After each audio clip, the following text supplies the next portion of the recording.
Welcome, everybody, to another weekly news roundup. It is February 5th, 2022, and tonight we will be talking about Grand Theft Auto 6 has been confirmed to be in active development, and the whole world collapsed among itself.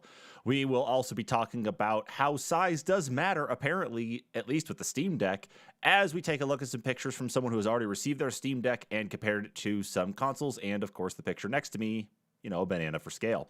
And of course, we'll also be talking about what could be the demise of Google Stadia. Sounds like it's not doing very hot.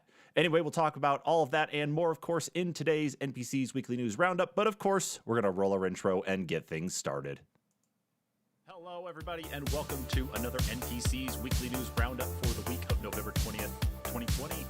It is Friday. It is, where's my date? It's September 18th. 2020 here to our first story, and this is actually breaking news for all of us right now here too. Figured this is a kind of a big one to cover, of course, with who it is. Joined via Discord by Kyle because we're in the midst of a pandemic still, and of course everything is all kinds of crazy. So this thing is a chocker. I mean, yeah, it's a beast. It's huge. Doing that we had the Resident Evil stuff, that they were successful with Castlevania. Welcome to another NPC's Weekly News Roundup. And it's the news time. I am joined, of course, by Kyle via Discord. Kyle, hello. What's up? Man. All right, there we go. We're up. We're live. Kyle, put it away. Now's not the time. Yeah, I don't think I have that article. It's okay. Caught ya. Caught ya. Now you're right. Anyway, welcome everybody to another weekly news roundup here from us, the NPCs. It is February 5th, 2022. We have survived the first month of 2022. Groundhog saw a shadow. I think that means we've got an early spring coming or 6 more. I don't know how everything gets set up. I don't know. 6 more weeks of winter. Is that it? Is that how it works? I can't remember. Okay, cool. Well, there we go. Okay, 6 more weeks of winter, especially for us. I'm so ready for spring. I'm ready to get my motorcycle out of the garage. Yeah, to clean it up and go riding. I don't know. Yeah. I want to go riding, dude. I'm sick and tired of this thing sitting in my garage not being used. I want to go ride my bike, and I know my wife wants to do the same. Saving on gas. I mean, ride around, dude, all month for like, $10. I drive a plug-in hybrid. I don't even need to pay for gas. I just take electricity and I'm fine. Come on. That's true. That's See? true. So I don't have to worry about paying for gas now. Got you there. Ha! Anyway, enough of that. We have some news to talk about, of course, for tonight. And we are going to be starting off with the title story for tonight. And that is Grand Theft Auto 6 has been confirmed to be in active development. And this was by Rockstar itself. So yesterday morning, Rockstar took to Twitter to confirm that Grand Theft Auto 6 is in active development. Let's see here. According to this article from Polygon, what Rockstar has shared is they said, with the unprecedented longevity, yeah, I can't fucking speak, longevity of GTA 5, we know many of you have been asking us about our new entry in the Grand Theft Auto series. With every new project we embark on, our goal is to always significantly move beyond what we have previously delivered, and we are pleased to confirm that active development for the next entry in the Grand Theft Auto series is well underway. We look forward to sharing more as soon as we are ready, so please stay tuned to the Rockstar Newswire for official details. It has been a long time coming since the original Grand Theft Auto 5 released in 2013. Holy cow. It has been on 3 different console generations. It's coming up on its 3rd console generation. 3rd console generation. It has been on PC, and it has had quite a few expansions released, more specifically for GTA Online, but even so, this is by far the longest-lived Grand Theft Auto game we've seen, even with all the multiplayer stuff in GTA 4. But, wow. I mean, for GTA 5 to have lasted as long as it has, that's awesome. But, man, it's been time for a GTA 6. Yeah. Yeah, I mean, I feel like, especially some of the multiplayer content that they came out with, they could have done it way earlier on. Like, they could have been pushing out that content, but I guess they were making money regardless, so did they really need to? No. Yeah, that's very true. This is something a long time coming. All speculation aside, that we've been hearing for, the past 3 years, I think, about rumors and oh, we spotted this in the thing just as recently as the releases of the remastered trilogy, saying people saying that they spotted stuff that might allude to the new Grand Theft Auto, but I think that was all just fluff anyway. But I guess it's good that we're getting an actual announcement. Maybe with them working on Grand Theft Auto 6, and maybe we're not leaning on Grand Theft Auto 5 so much. Some of the players for um, Red Dead Online could get some support while they're working on Grand Theft Auto 6. I actually half expected a new Red Dead game to drop before Grand Theft Auto 6 was to be announced. Right? I really did expect it, but I would I like mean, to actually see them get some love on Red Dead, but I don't think they're going to. I haven't gotten into the multiplayer on Red Dead 2 like I did the first one. In fact, I haven't played the multiplayer at all on Red Dead 2. But the first one I played a ton of, and at one point they made a patch that basically crashed the servers permanently.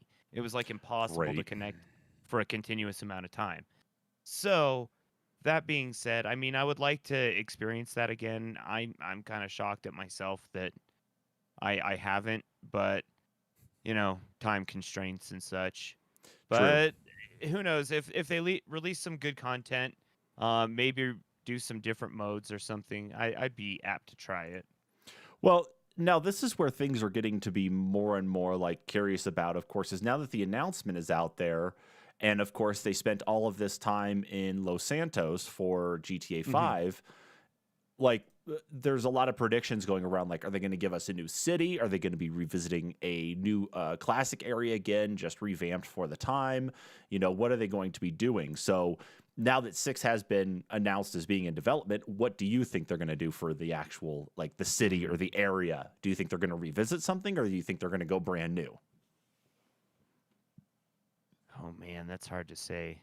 I'd really like to see him do like a new Vice City. That'd be so cool. Especially with the next gen graphics and all the neon and stuff. That would be really neat. Like to keep it Um, in the 80s, but still be like basically yeah, following just up from Vice City, or even something still in the same yeah, or vein. maybe like a different character, or maybe a few years down the line type thing. Still have that same feel though. Yeah. You know, um, that would be super cool. Or I don't know. Another one would be really cool is if they decided to do a way throwback and do a British one again. Hmm. That wouldn't be bad But because they've I don't done. know. That might be a little reachy. Yeah, I not necessarily. I think that like the world is their oyster, I suppose, and they could pick just Hmm. about anywhere. But let's see. We've had with the Grand Theft Auto series, especially the top down one, we've had something that somewhat resembled New York, and that also included Liberty City and GTA 3. We've Right. had the British one, of course, though too. We've had again going back to GTA 3 with Liberty City with kind of the New York vibe. We've had Vegas, San Francisco, and Los Angeles, all kind of in one, both with or primarily with San Andreas, but of course with GTA 5 and Los Santos for the Los Angeles part. We've had Miami, and yeah, because wasn't GTA 4, wasn't that Liberty City again, but just way more expanded than it was, or was that another city? I don't recall. It's been that long. Yeah, that's why I was trying to Yeah. ask. Um, but I mean, the world has I don't opened know. up enough that they could definitely take it overseas, though, too. Like, could you imagine a GTA like in Paris or it back in the Oh UK too? man, Or oh God, that would be cool. Imagine a GTA in Russia. There you go. Oh, weird. I don't What if know. what what if there Don't what know. if they had a GTA with like an area that kind of resembled the Autobahn? Because I mean, it's they never do like specific cities except for the British one. Um, what if they did like a European landscape and they had like an Autobahn type area where some missions revolved around actually racing heisted cars or something? That's actually a good That'd be question. cool. That would actually be pretty cool. or to at least maybe sprawl it out where it's like they do go like what they did with the existing Los Santos area in GTA 5, Yeah. but include like But I maybe don't know. like the like a London area, and then you take like the larger bridge to get over to like say a German French area, you know, and have that kind of like openness and such. That way it's like you kind of got all these different like cultures Mm, mixing in instead of it like, okay, here's all of the Americana going on in this one little area, mix in all these other right. cultures from around these other areas that could be like European style. And since most of Rockstar, I think, is based in Europe already, that wouldn't be that hard for them to do, especially with current COVID restrictions. Right. So, Um, I also wouldn't be mad if they did like a new San Andreas, a modernized San Andreas, like modern times, and I don't know, just more modern feel. I mean, some of the areas would be more run down. Some of the other areas would be more upscaled. Maybe there would well, be like a whole projects area that's overtaken a part of the city type thing. that's basically what we got with GTA 5 is because Los Right. Santos is the one city that like was out of the three big ones there. You know, that was the big Mhm. one. I think instead is that maybe take part of what San Andreas was and even expand it more is instead maybe have it be Las Venturas instead, the Las Vegas component of San Maybe. Andreas. Use that part instead and Yeah. expand on that because there's a lot you could do in the Vegas area, especially. Like, not Oh only is yeah. there like all the different casino and heist things you can get into there, but then of course you can go back and recreate Area 69 again and you know Well, the Area 51 clone. and But you think about all the other explicit adult things that you know are in Nevada that could potentially be involved in the game aside from right. like gambling. Right. Yeah. And not even just So, that. Like, yeah, I mean, you know, maybe it would almost be interesting to see them take like Grand Theft Auto 5 because they've already got everything pretty well grounded for Los Santos and actually just mhm. tack on Las Venturas and, oh my God, I can't remember. What is it? San Fierro, I think was the name of the San Francisco clone in San Andreas. That's what sounds Yeah. right to me. But anyway, no, I'm just Yeah, saying though, I is should that just would pick be up the pretty cool. trilogy, Oh, even shit. though I know it's still broken. Yes, it's still broken. So maybe don't do that. But anyway, Eh, I just wanted to kind of ask about because that's what a lot of people have been talking about lately is what city could this take place in? What area could this take place in? I like the idea of Europe more than anything. I like yeah. the idea of getting out of the United States. But Like I who said, knows? especially, I mean, it's a game that's about stealing cars. What if you had to steal cars and take them on like an Autobahn type environment? That would be I think kind of neat. I think that'd be pretty slick. I think that'd be pretty slick. Yeah. Cross mix GTA with Forza. Ooh. It'd have to be Forza Horizon though. I really think so. But Yeah. Yeah. anyway, so yes, Definitely. so besides that, though, no other information about GTA 6 has been released, though. Anyway, of course, it's Just really got people excited and they've happy. But started development. yes, however, we don't know what stage of development it's in right now. We only know like kind of like when they announced when Crytek announced Crisis 4 a couple weeks ago that they said that they were just in the early stages of development. The only difference is that they said that they are in active development on GTA 6. So what that means by active development is are they creating the new assets already? Are they creating the engine? Are they going out and getting are they doing pictures in that for reference purposes of the city that they're going to be using?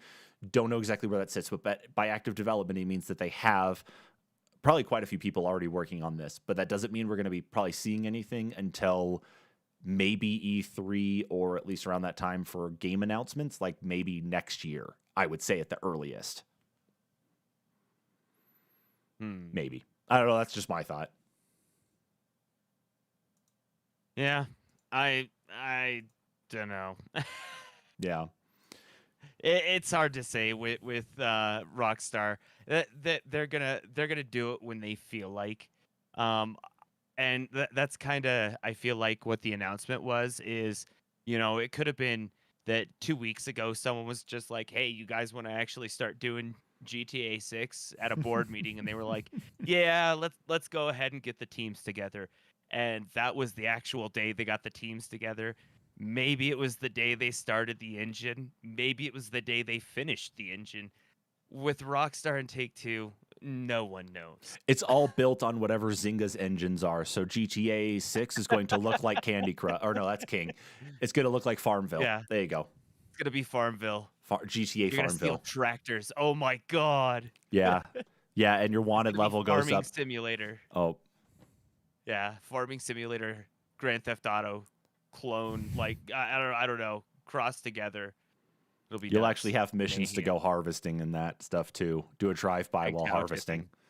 Oh shit. Okay, this is where I move on then. Anyway, really quick before you move on though, Serpent Knight here in chat says European cars have some personality. That is true. Is like American cars Yeah. do have personality, but European ones do, especially like could you imagine just a lot of the stuff you could do with one of those English like black taxis though, driving around and causing some mayhem with something like that, or even getting Well- up to like a European supercar. And you think about the supercars and stuff. I feel like they're a little bit more common over there. And Yeah. you know, not only that,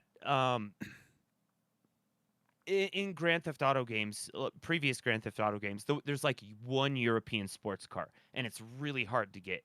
Normally, at the beginning of the game, the only way to get it is you have to go into a latter part of the city, break into a showroom. It automatically raises your wanted level to like 3 or 4, and you're totally screwed because you're not ready for it that early in the game. How- And you know, later in the game, you can get it no problem. Okay. Yeah. What if those cars were more common, and then all of a sudden, you know, there were the beater taxis and whatever, but then, you know, there were the super exotic cars that you could see every now and then instead.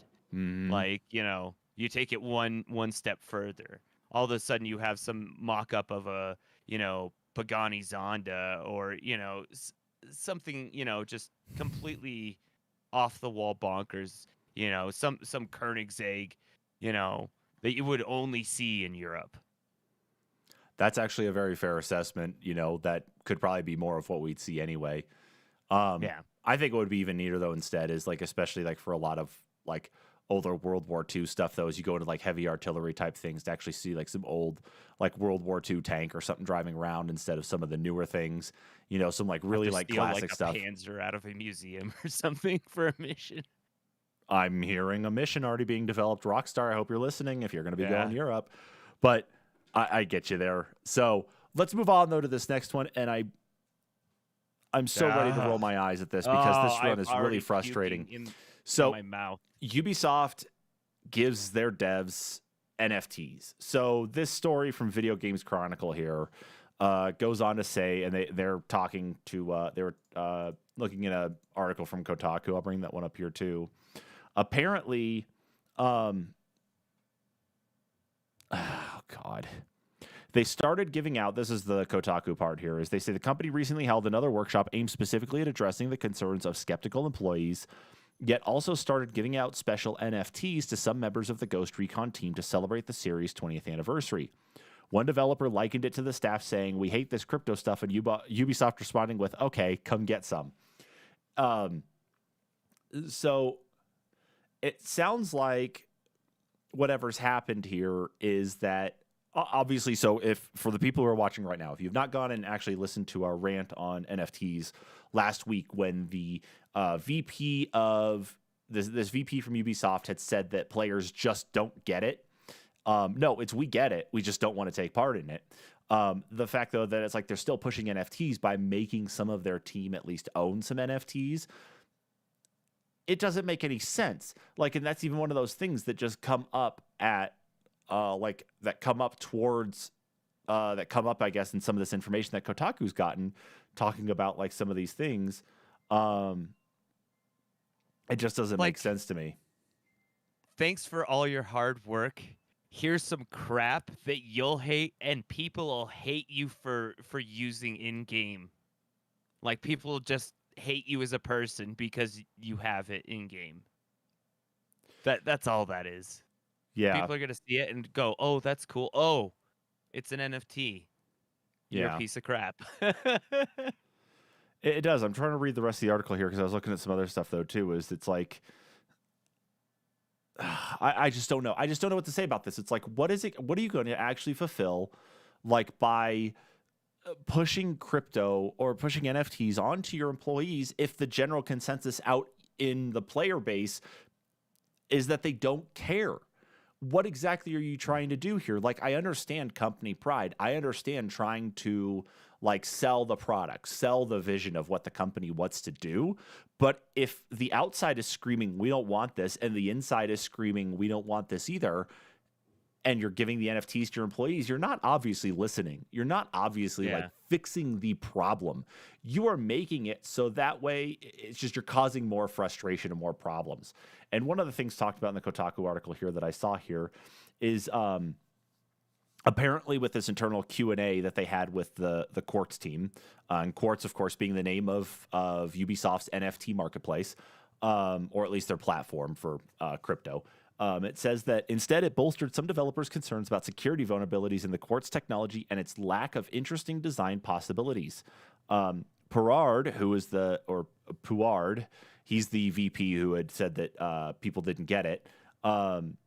They have pitched scenarios in which cosmetic items can follow players between games. That's not something current Quartz NFTs are set up to do. However, according to sources, Puard admitted internally that the interoperability question remains unanswered. In meantime, the core use case for Quartz NFTs remains, and this is quote from this article here from Kotaku. The core use case for Quartz NFTs remains in-game hats. This game, this idea, this fundamental thing for Quartz has now gone around and said, we are going to be like Team Fortress 2. Hats for everybody.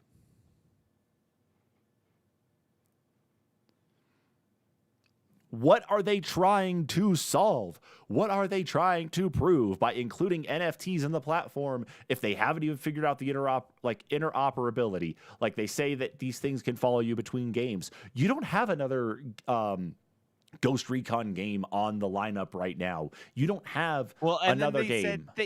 And then they turn around and say, "Well, we haven't figured out the whole going between games right now. So it's just on a game." Right. Am I going to be able to take this? Am I going to be able to take this Ghost Recon hat or whatever it is, and am I going to put it on to Tachanka in Rainbow Six Extraction? Probably not. That's not something that's there right now, and that's the last game that came out from Ubisoft, and that at least as of late, at least I think that's probably the most recent one. I'm sure there's going to be others down the pipeline anyway, but that's besides the point. The fact of the matter, though, is that they just have not figured it out. It is truly a cash grab. It is clearly a way to work on the buzz of what NFTs are just to earn a quick buck. And it makes no sense. And I just cannot help but continue to stress that this pisses me off so much. I feel like the person at Ubisoft that came up with this must have to bathe in an actual bath, because if they took a shower, they would probably drown. Like I don't understand the stupidity behind this whole idea, and the fact that they hadn't even thought to follow it through and saying that, oh, well, yeah, it's going to transfer between games. Well, not really, but we don't know that because we haven't figured that out. So it's only good for one game. It's totally pointless. You're giving it to your staff that doesn't even want it. So it's like, thanks for the hard work. Here's some bullshit. And it's going to make you look bad to other players if you use it in-game, because they'll hate you for it because you look like a piece of crap using it, because they didn't want it in the first place. Are they controlled by robots or something? I don't get it. Like, it's like some bigwig just thought it was like an amazing idea, this NFT thing, because young kids managed to make a couple young kids managed to make money off of it. And it just kind of exploded overnight. It's also died overnight. So yeah, I don't know why it's such a positive thing when they're getting so much negative backlash. They should just totally revoke it at this point. I mean, even their staff is telling them no, and they're still pushing it. So Yeah, it, here's where I'm at right now. Okay, so what I did was this. Okay, I went and looked at their this is FAQ. why CEOs are not game developers. Yeah, they're not. They're really not. Anybody in the C-suite is not. They always ask. It's like they see the buzzword, they see the information, and they go now, do the thing, make us money. Mm-hmm. So I'm here. So I was looking at the FAQ for Ubisoft Quartz about how to sell my digits, and a digit is what they call their NFT. Okay, and I'm on this marketplace called Rarible, and I'm looking, and here is a gun right now. Okay, it is a P320 Sentinel number 393. Okay, that's the number assigned to it. I'm going to click it here now. Okay, it is worth. I don't know what this exact value is here. I don't know what this is here. It's an XTZ. XTZ apparently is a coin that is. It's called Tezos XTZ, and it's currently worth $3.94 a coin. Okay.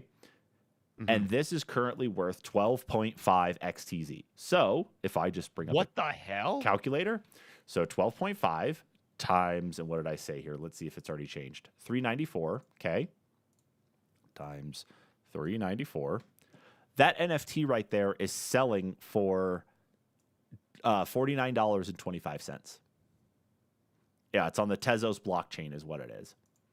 And that's what it appears all of these are. Like, it doesn't appear that they're on any other ones, but it's awful. I need to actually flip over to this so people can actually see what I'm seeing here too. But it's obscene. Like, it's all these different little like GIF animations, showing off all these different things. Like, here's one gun, 45 XTZ, okay? So 45. So if I take 45. Holy crap. 45 times 3.94, 45 XTZ times 3.94 per XTZ, $177.30. I don't get it. I don't get it. Like, do we need to start releasing our own NFTs or something now? Do we need to NFT our whole thing? Like, I don't get. I don't understand this whole like gun skinning thing. I mean, I boggled me a little bit on Counter-Strike when they first made them so you had to pay for them in the first place, because I remember back in the day on Counter-Strike, I think it was 1.6, and prior to that, you could just go online and download as many free skins as you want, and some of them were really, really, really cool. There's people buying them. Kyle, I just found it. They've got the whole activity list right here. I can actually see 13 hours ago, someone bought a P320, this pistol NFT, whatever it is, for 8 XTZ. So again, 3.94 times 8. $32. That's retarded. And there's all these different sales here for all these different things. You've sold your humanity, whoever you are.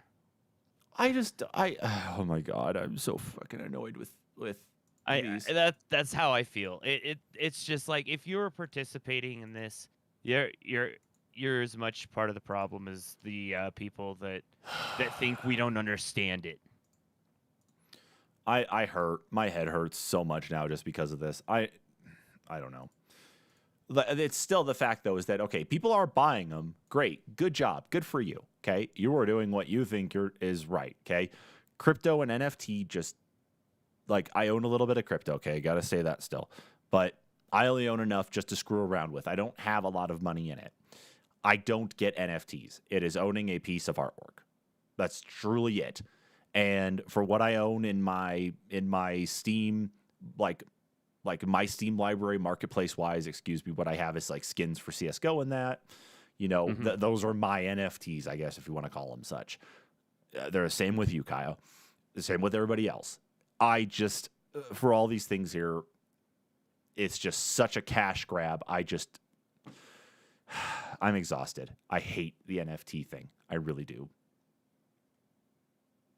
Yeah. I mean, when people realize that at one point, the only thing that's going to differ from someone cloning your NFT is that yours is serialized, you're going to realize how pointless it was. Exactly. It's Because no one's going to see that it's serialized but you.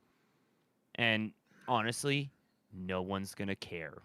The only one I should say this, the only two serialized ones that'll matter to anyone will be number 1 and the final one in the serial. bingo. So Bingo. what's the point of even serializing them anyway? Well, they 'Cause have to be all the serialized rest for the of them whole are gonna tracking be purpose part. But yeah, yeah. I agree. I mean, but they're still gonna be cloned. I mean, someone's eventually gonna make some BS patched version of a game or of it that, Yep. or maybe they won't. Maybe they'll have to wait until, it's not policed by any sort of like anti-cheat or whatever, and then people can just mod the crap out of it. Or maybe they'll make their own community where they can just clone all your NFTs and they can have whatever gun they want. Yeah, that's really the case, huh? Yeah.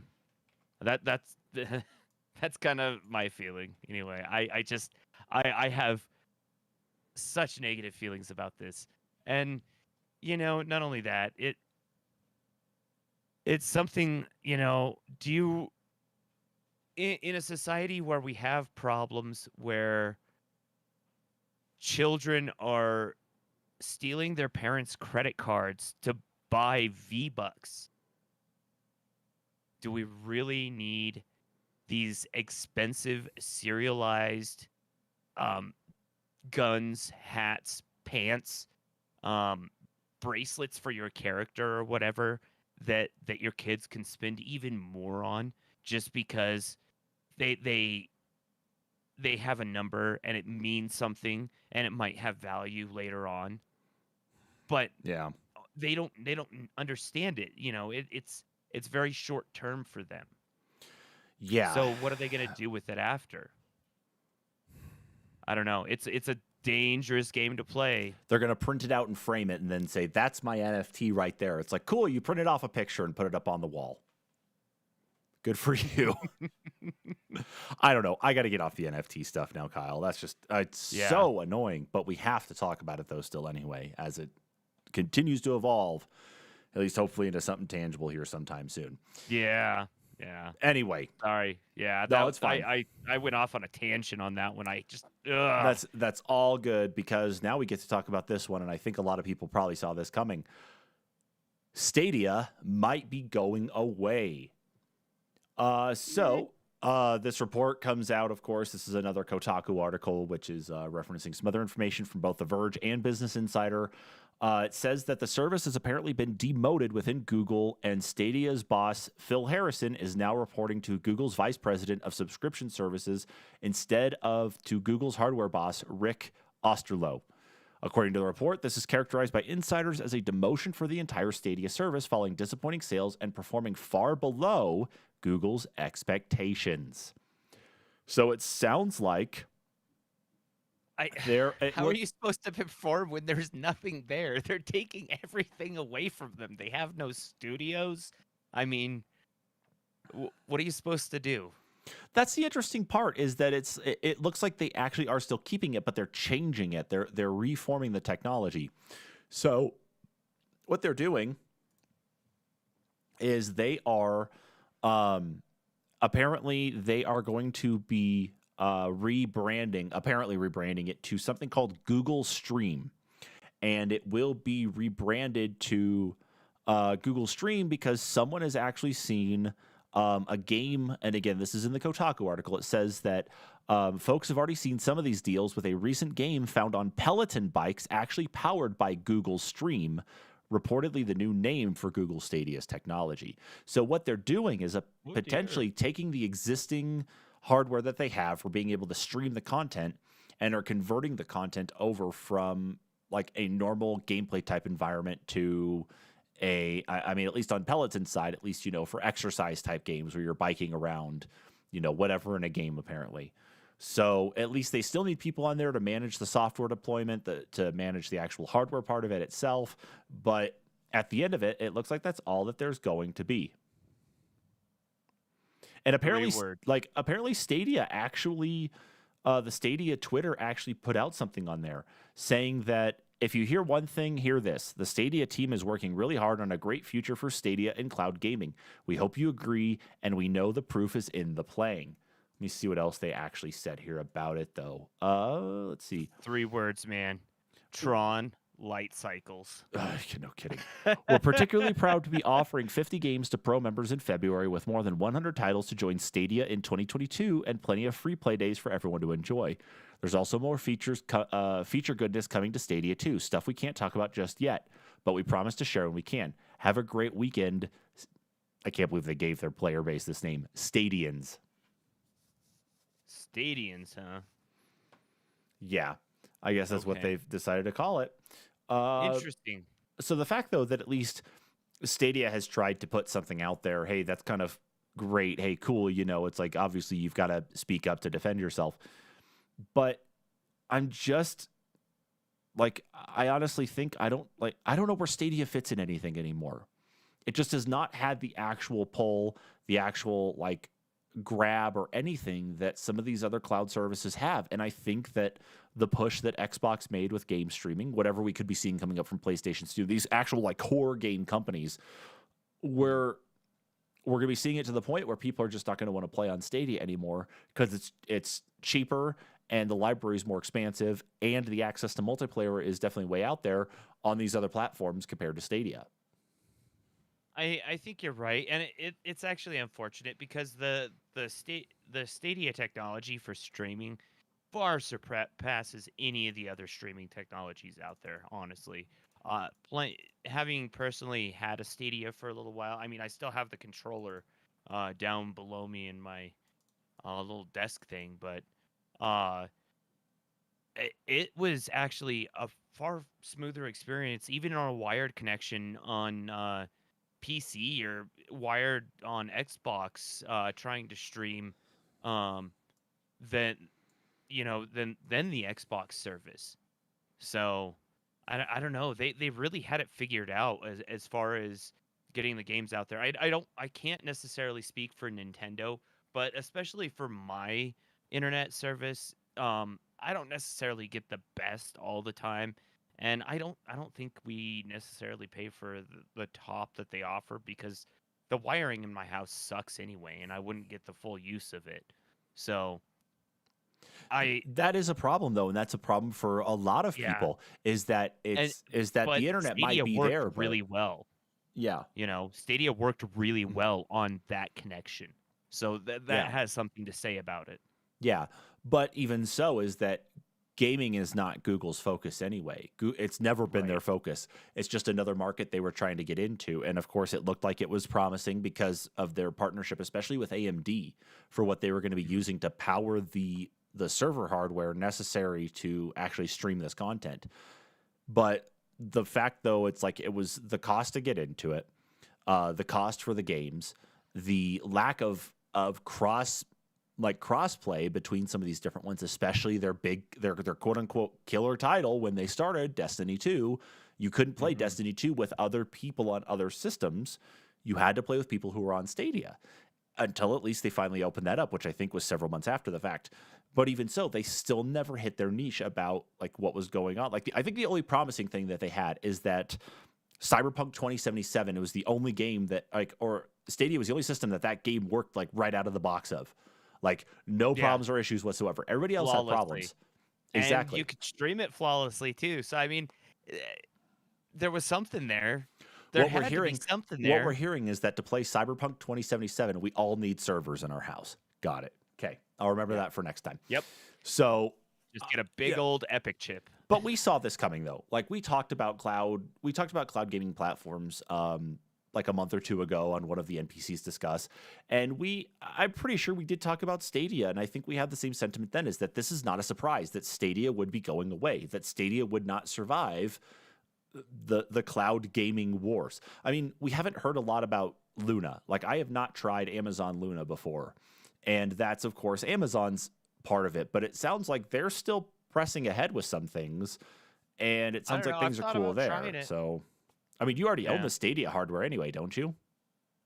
Yeah, but the that's the funny thing is the Stadia hardware, the controller actually only works for Stadia. I Like actually I hear can it link it does to hook my for PC. it does hook for PC and playing on PC games that are not Oh, Stadia. does it? Apparently. Yeah, because I mean, I could hook it to my PC and play Stadia games.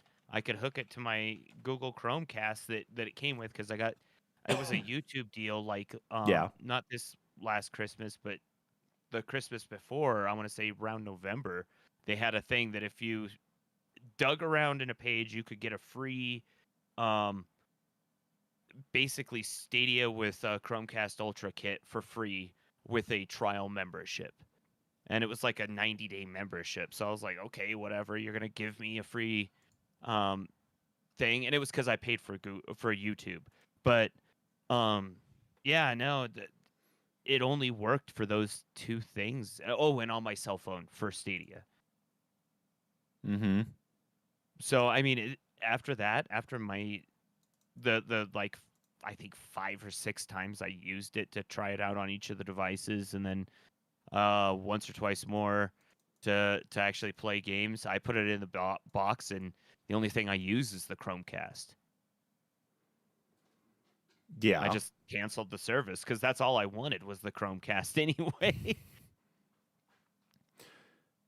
Yeah, so the Stadia controller can be used to play non-Stadia games on PCs and on Android phones and tablets. It doesn't appear to work well when it's plugged into Oh, gaming consoles, so so you that must have can been use a it. newer update. Yeah, This that must have been article an was update or from something. September 5th on How to Geek. So Of I would say it looked, last year. yeah, September of last year. So Okay, so yeah, it would yeah. have been before that I tried But it. the problem though is remapping it, like actually mapping it to all of the buttons it needs to be. So it'll be recognized as a controller. So at least you've got that. So if Stadia does fall through, you've got the controller to use for something else, potentially later on. Maybe make that if you don't want to like take your 8-bit dough with you for some reason, you're worried about it getting stolen or whatever, take the Stadia controller with you. So, Yeah, the thing is, it's a nice controller. I mean, it's well made. mm-hmm. So It is. It's a, they had some things really figured out. The streaming, the mm-hmm. actual ergonomics of the controller. Mm-hmm. Um, I honestly think they'd be better off selling the Stadia portion of the business to You're someone asking like for a lot. Microsoft. But yeah, I mean it's Google. They'll just let it fall through the cracks and dissolve it. Just like they do with, other projects. That's a Google thing though. They can do that. They have enough money that they can just, oh, we're gonna make Google Glass. Okay, that was a bad idea, so we didn't do that. Stadia. We're gonna get I it. got We're it. gonna get into gaming. I got it, Kyle. I got it. Google Glass, Google Stadia. Oh, Bring them see, together. that's the perfect team. They should have done that. Oh wait, They should have done wait. that. Oh wait. Sorry. Sorry. We've already got the Oculus Quest 2, so we're good there. It's already taken care of. Yeah, Sorry. dang it. Anyway, but yeah, if Stadia's truly going to be going away or going to be re-imaged into this whole new stream, this Google Stream platform to use for other commercial applications. Okay, cool. That's at least them reusing the technology, and here's to hoping that those on the Stadia team will be able to stay on or find something else that at least aligns with what they've worked on. But we've all seen this coming, even in the first 6 months of Stadia being out. So, Yeah. not really a shock for a lot of things. But what is a shock, though, is that we need to move on to our next story. And that shock actually deals with how big the goddamn Steam Deck is, Kyle. Oh boy. All right. Oh boy, So, that's a big chungus. Twitter user Kerry Golom, he is, according to his Twitter profile here, he is a sysadmin and a gaming YouTuber, and he appears to have received a advanced release version of the Steam Deck. I'm guessing he's probably going to be providing a review on it. And he decided to take it out of the box, of course, and put it side by side with some consoles and some other things that we know and love. And I was actually shocked by a lot of this on how big this thing is. Like, I've seen videos of people playing on it. I've seen pictures of it. I've seen stuff. And for some reason in my head, it's like, okay, I've played on the Nintendo Switch. I'm thinking like that. Boy, was I wrong. So I'm going to bring this up here with this Twitter thread to show some stuff off. Okay, so the first thing we're seeing here, of course, in his Twitter thread is the Steam Deck versus the first generation PlayStation Vita. Jesus Christ. As we carry on, of course, we go back in time a little bit and see the Steam Deck against the Atari Lynx. And that thing was even a chunk for its point in time. Small screen, but Look about at the same that size. screen. It's so cute. I know, no kidding, huh? Now, this is what really like fascinated me because I have both of these controllers, and so I did actually put them side by side to kind of figure it out. Here is the Steam Deck next to the Steam controller and the Xbox Series controller. And it's basically that side by side. And I put them side by side, and I'm just like trying to figure out like what the hell Did you this like is. hold them up and you were just like, whoa? Yeah, it was about like that for me. We got a few more here, of course, though, too. We've got like next to the original Game Boy box. We've got this here next to a portable Famicom, which apparently seems to be like some sort of just retro custom made one. Next to a Turbo Express, if anybody remembers that. Here it is now. Okay, this is what I think will help people. This is it next to the Switch OLED edition, which again, the Switch OLED is the same size as the regular Switch, the screen just being bigger though. So imagine you're already used to carrying around the Switch. Now imagine the Steam Deck instead being in your pocket. Won't ever be in your pocket. That ain't going in your pocket. You have to buy a whole new backpack for it. You're gonna have to buy some Jinkos. Invent a time machine and go back to the 90s and buy a pair of Jinkos, and maybe, just maybe, you'll be able to fit a I will Steam have Deck to buy into a it. second house just to have the Steam Deck, okay? So, Oh, jeez. here's an actual like nice one, especially. I love this one especially just because it is the Sega Game Gear against the Steam Deck as well though too. Just like And that was a big system. it only took like what 6 or 8 AA's to run the Game Gear anyway in the first place. I think it was 8 AA's if I remember right. It was AA's, I know that. I just couldn't remember how many. Yeah, I believe it was 8 AA's, and it only lasted 2 hours if you were lucky. And you pretty much had to have the wall charger. So, I mean, you were tied within like 3 feet of the wall at all times if you really, really got into a game. No kidding. That's Yeah. just what I find funny. Let's see. So Serpent Knight here says, some of the games in my Steam library, I'm very uncompromising about them being keyboard and mouse games, so I don't know what I could do with the Steam Deck. And that actually is a very interesting thing with Steam Deck part. Like, we'll come back in and look at the rest of these pictures here in a second. But I think the Steam Deck is that it's not just necessarily being marketed as a like gaming on the go device, that this thing is running a full version of Linux and has the ability to be run as a standard like desktop computer. Like, they're getting ready to release a dock for it that gives you more expandability for hooking it up to a monitor and to keyboard and mouse, and to allow for that interactivity with it as a normal computer. So while this is really focused, at least right now, on the gaming side of it, though, it has way more potential out there than, say, carrying something like a Nintendo Switch. Now, there are things that are a little bit more all-in-one, like the GPD Wins are another good example, because most of those have a built-in keyboard to them, but are also gaming focused though, and are actually even smaller than the Steam Deck. But that's all going to depend, of course, on your preference for it. Now, the Steam Deck, And though, actually, he had it next to a GPD Win 3. Yep, and I'll get to that picture too. Yeah, it only goes to about 3/4 of the size of the system. That one actually does have the full tactile keyboard. It flips up, similar to like one of the older cell phones that had the push-up screen. It's like that. Yeah. And then there's what is it? What is that? Aya Pro, I think, is the other one as well. But that one doesn't have Aya Neo next. Aya Neo, that's it. Yeah. And the Aya Neo, that one's on screen. Yeah, that one's just a straight on screen. Yeah, that's right. But again, that one's also being marketed as a gaming machine, but that's also a full-fledged. But the Steam library does have quite a few games that are more controller focused than they are keyboard and mouse. Like right now, I'm playing a game. It's actually a Xbox Game Pass game called let's see, what is it? Death's Door. And so playing that is actually like pretty it's, I would say, pretty decent on keyboard mouse, but it would be better on a controller. And so See, and I something like I that. bought that months and months before it Yeah. was on Game Pass, and I've exclusively played it actually with a controller. Yeah, and So, so there are a lot of them out there. Now, I wouldn't play anything that's more like an esports title, like Counter Strike or Apex right. or PUBG or Rainbow Six Siege on controller, like on something like this. I'd have to go keyboard and mouse.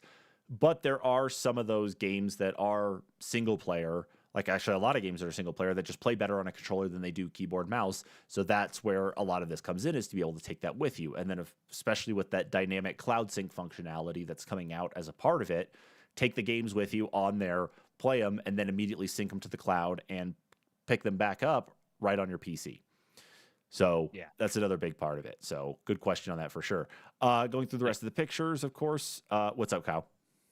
Oh, I was just gonna say if you weren't going through the rest of them, but go ahead. Go ahead. Yeah, it's like we got Game Boy Advance, Game Boy Advance SP, which I mean that's just funny. There's an N gauge. That's Yeah, that hilarious. was one of my favorite actually when he compared it to that. I hated that console, but comparing it to that console, The it N just gauge. You looks mean the phone? You mean ridiculous. the phone that you had to hold sideways to actually The talk to? phone you had to Talk. hold Yeah, like a banana. yeah. Yeah. And you had to take the battery out of to replace the game. Yeah. Yeah. And then you've got, this is the GPD Win, okay, which is smaller. It is a full fledged PC. Just the same way it is running a full copy of Windows, though, not Linux. Now Windows 10. Yep. And so it does actually slide up and does have the tactile keyboard on it. And then, of course, here it is next to the AIA Neo, which is another option, but that's more Switch like in the sense Also that, running Windows it's 10. the actual, yeah, running Windows 10, but it's more Switch like, at least in the form factor and the actual controllers themselves. But there is no keyboard other than the on screen, like what Kyle was saying there a minute ago. Banana for scale, obviously got to do that. We got that next to the PSP. We got it next to the Virtual Boy, and then a Steam Deck next to the Steam Deck, and then Just cuz last but not least here, the Steam Deck next to a Wii U tablet controller. that's the one that kind of scares me actually. It's a little unsettling cuz I mean, I have a Wii U still, and it's just like I don't have it right now. It's put away, but that's kind of a hefty controller. It's light, but It is. it's substantial. It really is. Like it's a very substantial one. But I'm And looking at like, this is bigger. I know, and I'm looking at like the Steam Deck here though, and I think for like for what it's actually supposed to do and what it's Mhm. supposed to hopefully open up, is that this is kind of like a good time for Valve to be doing what they're doing. When they were trying to do the Steam Machine stuff back in the, what was it, around 2011, 2012, when we were trying to get a lot of that, and then we had the Steam Link come out as well, the Steam controller, big picture mode. Big picture mode's still around. It still works very Right. well. The Steam controller is definitely still awkward to hold, but at least it's an alright controller to still use. And I still have my Steam Link hiding around here somewhere. But even so, it's like I think the Steam Deck might end up actually be where they hit their niche in like actually taking some hardware to market, because they were successful with their I think partnership so. on the Vive. I think the Steam Deck is really going to be that next one to actually do it. And I'm curious to see just how it handles some games in particular. I think so.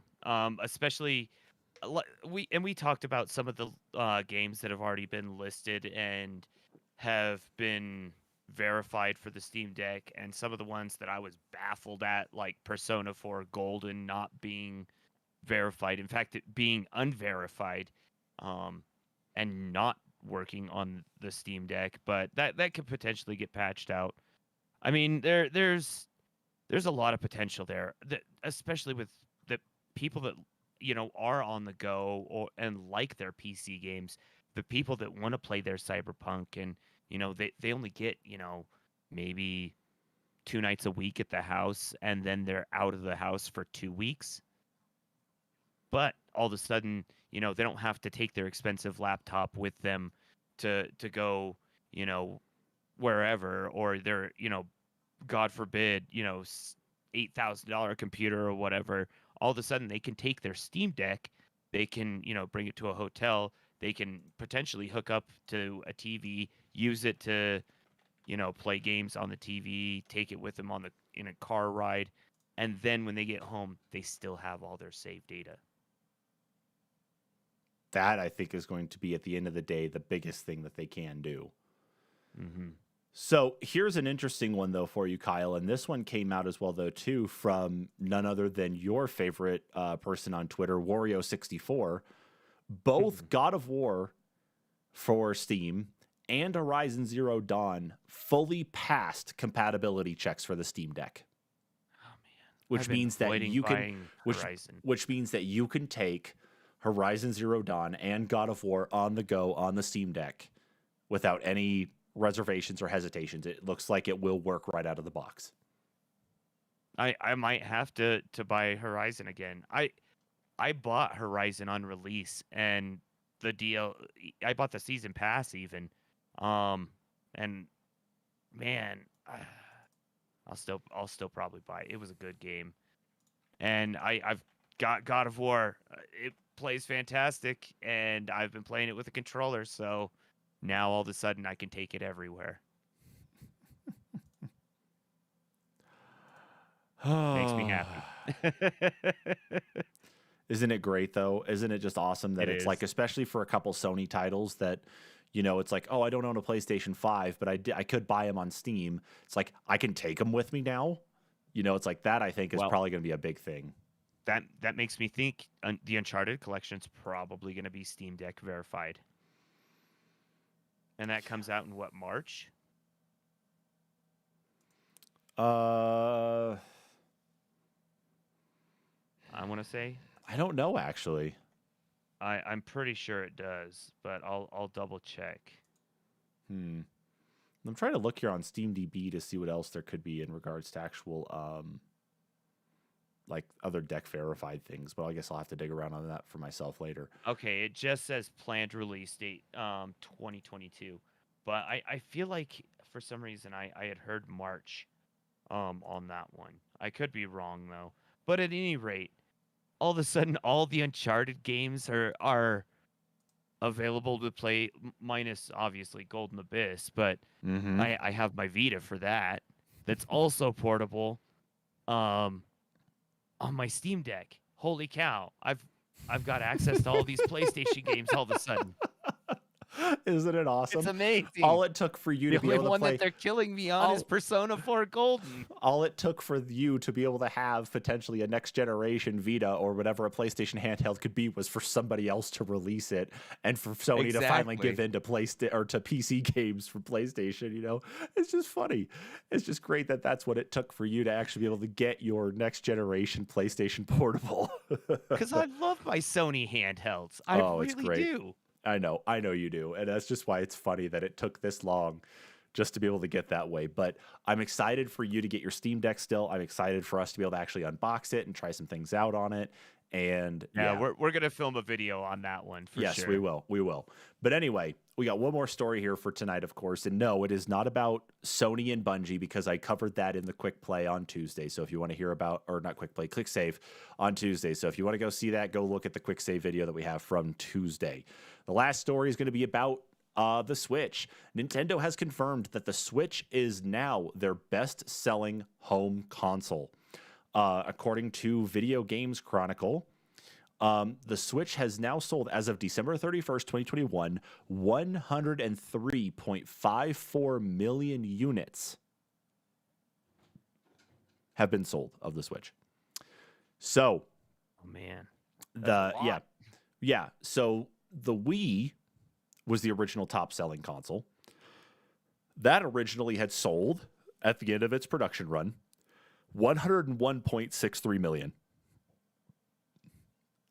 That's pretty crazy that they surpassed the Wii more than anything, because the Wii was immensely popular, and the Switch continues to be popular, though. It's just crazy. I feel like between the popularity of the Switch, to the misfortune of the public and the fortune of Nintendo, there was a pandemic. And that drove up demand even further for a console that the demand never really went away from release. I mean, there was points that you could still get it off the shelf, at any point in time, but there was still always a demand for this console, and it just it skyrocketed because of a pandemic, and they released another one, and the demand grew from that, and they've had so much success with it, Yeah. and every iteration they've launched of it, for that matter. Yeah, and there's even some additional numbers from their actual reporting here that Video Games Chronicle has done. And so it's like, even though they crossed that mark, they're actually down on sales of hardware. And so comparing to the last time period, the same fiscal quarter time period there that they did last year, they're down 21% on hardware sales, primarily on the Switch Lite is where they're down on sales at. Down 56% on the Switch Lite. Software is up 1.8%, and their top selling games included Pokemon Brilliant Diamond and Shining Pearl at almost 14 million units, Mario Kart 8 Deluxe, shockingly, still at 8 million units, and Mario Party Superstars at 5.43. And the number of million seller titles as of fiscal year 2022 is 29. 22 of them being Nintendo titles and 7 of them being by other publishers. Come on, Sony. Yeah, no kidding. But it's interesting to see, though, that of course hardware sales are down right now, and they say that it's they said that some of the decline, of course, is on the global semiconductor shortage, though. And then, of course, that everybody was so stoked to go and buy Animal Crossing New Horizons back at the beginning of 2020, of course, given there was also the pandemic, that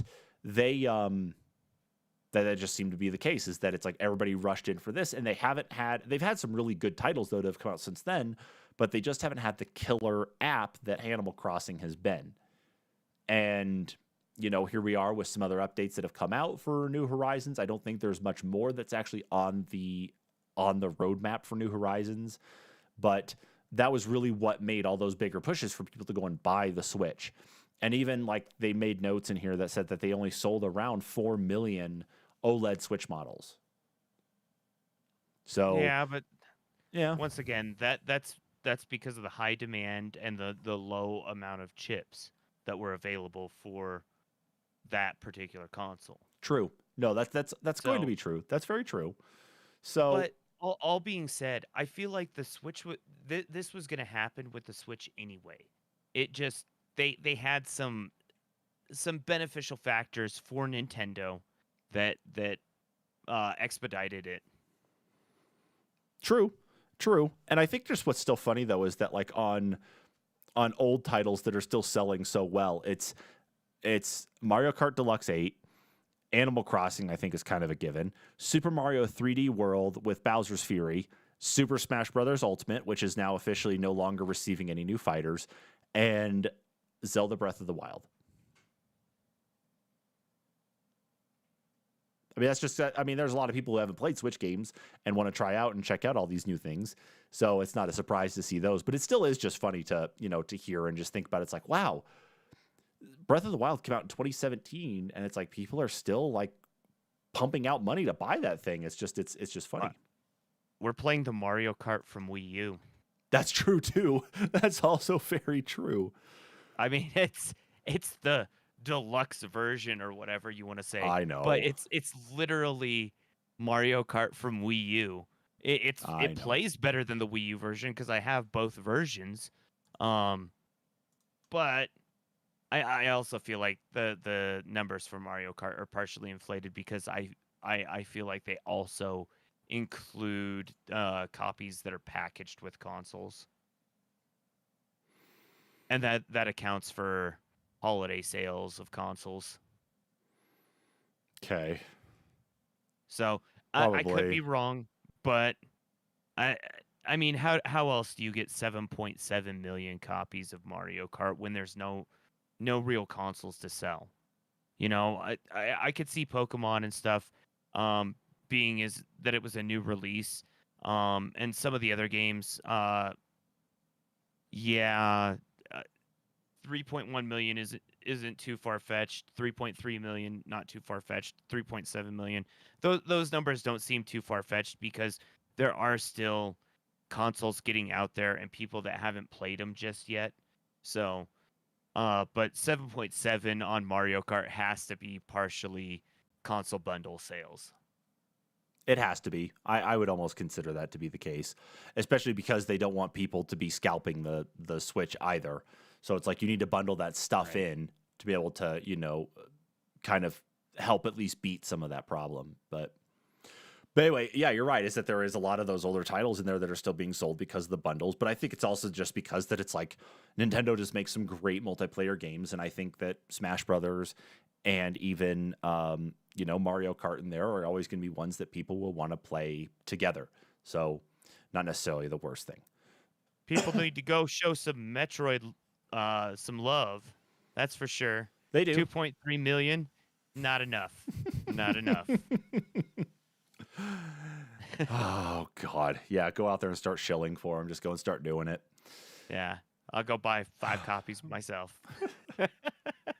They're not Devolver Digital. That's not how this works, Kyle. You know that. No, yeah, that's true. I can't play it on my PC and my Switch and my PlayStation and my Xbox. Or your soon-to-be Steam Deck. Yeah, exactly. And my Steam Deck, yeah. But that's already covered because I already bought a bunch of the Devolver games that I already owned on all those other consoles on my Steam account.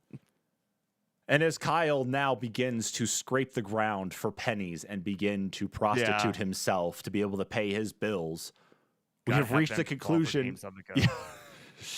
We have reached the conclusion of our news for this week. So with all of that, thank you so much, everybody, for tuning into this week's weekly news roundup. Of course, if you're watching us here on YouTube, you've got to be subscribing to us. You got to hit that notification bell so when we post any content, you know when it drops.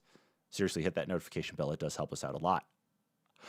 Also, be sure to check us out on social media on Twitter and Facebook at the NPCs Podcast. And of course, follow our podcast as well, too, at anchor.fm/the-NPCs-podcast.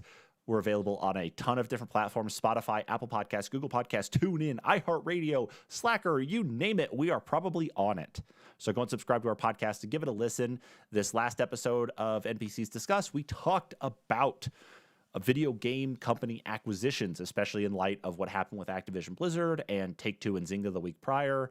And then, of course, we did not get into anything about Bungie and Sony because it was recorded before that happened. But I think a lot of the stuff we talked about still applies. Go listen to that. Go check it out. Go check out our past episodes as well. With all of that, everybody, thank you so much for tuning in yet again. We will catch you all next time. Laters.